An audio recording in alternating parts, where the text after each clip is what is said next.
Assalamualaikum warahmatullahi wabarakatuh. Selamat pagi anak-anak. Jumpa kembali kita di pertemuan kedua untuk pelajaran IPA kelas 8. Masih bersama Ibu Nurleni SSI MPD. Oke anak-anak, materi di pertemuan kedua kita ini masih merupakan kelanjutan dari materi di pertemuan pertama kita. Masih dengan kompetensi dasar yang sama, yaitu kompetensi dasar 3.2. Adapun indikator pencapaian kompetensinya juga masih merupakan kelanjutan dari materi yang sebelumnya, yaitu menghitung kelajuan, kecepatan, dan percepatan pada beberapa contoh kasus dengan menggunakan rumusan gerak lurus beraturan.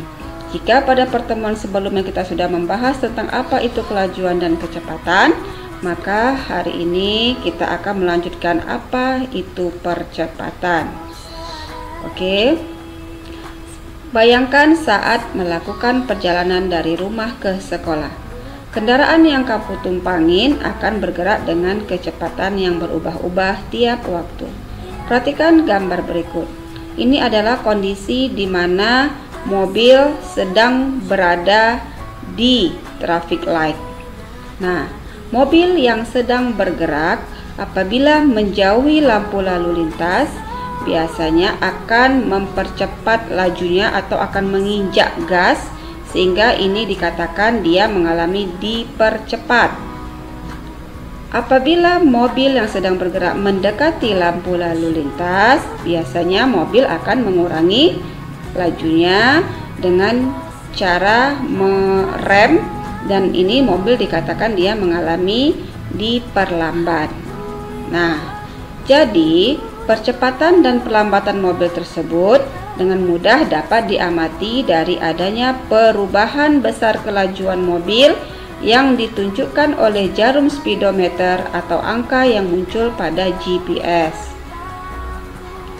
Nah, secara matematis percepatan dapat dirumuskan sebagai berikut.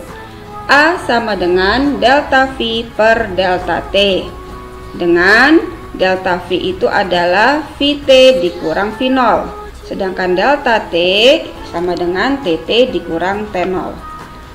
Nah, ini adalah penjelasan daripada simbol-simbolnya. A adalah simbol untuk percepatan, satuannya meter per sekon kuadrat. Delta V, jadi segitiga ini kita baca delta. Delta V ini adalah simbol untuk perubahan kecepatan dengan satuan meter per sekon. Delta T adalah simbol untuk perubahan waktu dalam satuan sekon atau detik. VT adalah simbol untuk kecepatan akhir dalam satuan meter per sekon. V0 simbol untuk kecepatan awal dalam satuan meter per sekon. TT simbol untuk waktu akhir dalam satuan sekon atau detik. Sedangkan T0 adalah simbol untuk waktu awal juga dalam satuan sekon. Nah, ini ada contoh.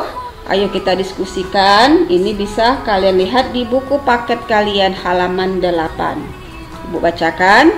Saat mendekati lampu lalu lintas, mobil yang awalnya bergerak dengan kecepatan sebesar 72 km per jam atau setelah dirubah menjadi meter per sekon didapat 20 diperlambat hingga 0 km per jam dalam selang waktu 5 sekon dengan proses perubahannya seperti dalam tabel 1.2 berikut. Nah, perhatikan di dalam tabel, ini adalah tabel waktu dan jarak tempuh mobil, yang mana V0-nya adalah 20 meter per sekon. T-nya kita lihat mulai dari 0, 1, 2, 3, 4 sampai 5 sekon.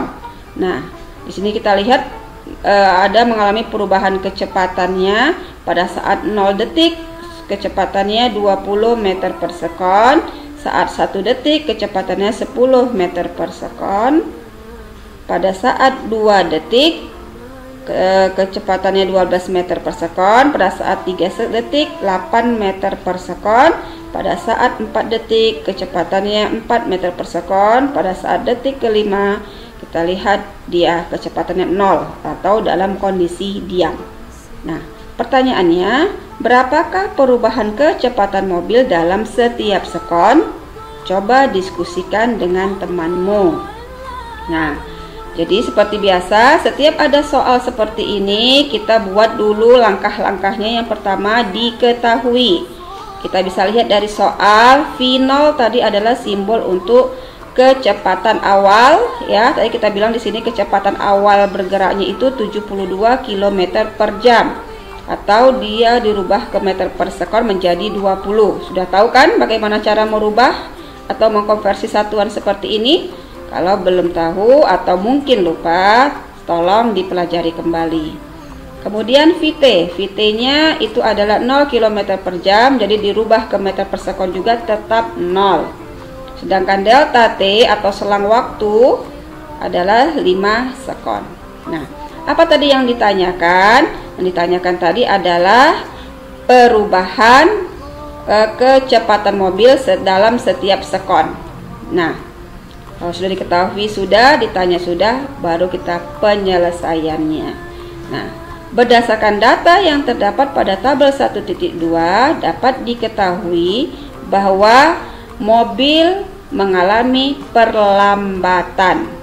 Karena mobil tadi di soal juga disebutkan dia diperlambat. Satu. Yang kedua, dari kecepatannya juga bisa kita lihat yang mula-mula 20 meter per sekon menjadi 0. Berarti penurunannya juga bisa kita lihat di sini, ya. Jadi makanya mobil dikatakan mengalami perlambatan. Nah, masukkan rumusnya tadi. A sama dengan delta V per delta T. Nah, delta V tadi bisa kita cari dengan mengurangkan VT dikurang V0 per delta T.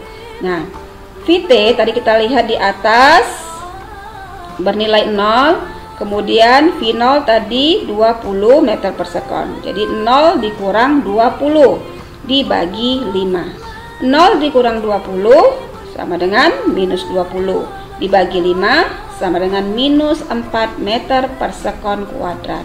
Nah, jadi tanda negatif di depan angka 4 ini menunjukkan juga bahwa mobil mengalami perlambatan. Jadi sekali lagi terbukti bahwa mobil mengalami perlambatan. Nah, karena perubahan kecepatan mobil dalam setiap sekon selalu tetap, maka percepatan gerak mobil adalah tetap sehingga mobil tersebut bergerak lurus berubah beraturan atau disingkat dengan GLBB. Jadi ini adalah salah satu ciri daripada gerak lurus berubah beraturan. Oke, jadi bisa kita simpulkan bahwa pertama, percepatan benda tidak hanya berlaku pada kendaraan yang sedang bergerak secara horizontal atau mendatar ya nak, tetapi juga pada benda yang bergerak secara vertikal atau dari atas ke bawah maupun bawah ke atas. Kedua, semua benda yang ada di permukaan bumi mengalami gaya gravitasi bumi. Gaya gravitasi yang dimaksud adalah gaya tarik benda oleh bumi sehingga benda mengalami percepatan konstan yaitu sebesar 9,8 meter per sekon kuadrat. Atau nilai inilah yang disebut juga dengan nilai percepatan gravitasi. Nah, untuk memudahkan dalam perhitungan, percepatan gravitasi ini biasanya dibulatkan menjadi 10 meter per sekon kuadrat. Ini harus diingat ya anak-anak, 9,8 atau digenapkan menjadi 10 meter per sekon kuadrat adalah nilai untuk percepatan gravitasi bumi. Nah, di sini ada tugas untuk kalian. Ini tugas kelima kita. Disambung dari sebelumnya tugas pertemuan pertama kita. Juga kerjakan di double folio dan ini ada di buku paketmu di halaman 10 ya. Ada 2 soal, ayo kita selesaikan. Ada 1 dan ada 2. Silahkan dikerjakan.